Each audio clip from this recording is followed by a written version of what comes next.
Yo, so ito mga bossing, meron tayo ditong classic na card. Yan. Superman yan, 1978 pa ito mga bossing na cards. Meron na rin siyang lagayan. Yan.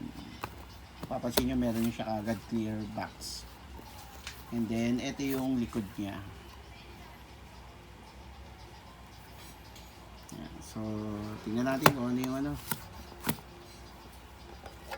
If ever interested kayo dito sa Superman natin, is mag-chat kayo sa mismong page or kaya mag-comment kayo sa mismong video mga bossing.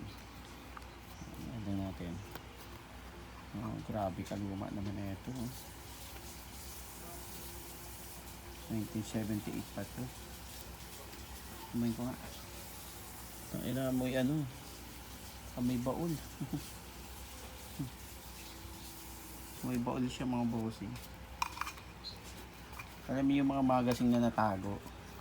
Ganun yung ano niya, amoy niya. Yan. Ay, parang may ano pa, may puzzle pa ata ito. Oh. Hanggang hindi ko doon. Parang may puzzle pa siya mga bossing. Oh, may mga puzzle. Ito, siguro nasa puzzle to. Oh. Yan. May puzzle pa ata ito. Ito rin. So, ito may puzzle atang binubuo rito mga bossing.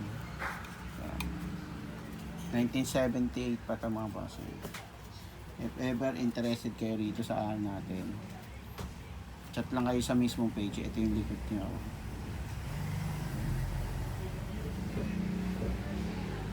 Movie pala ito mga bossing.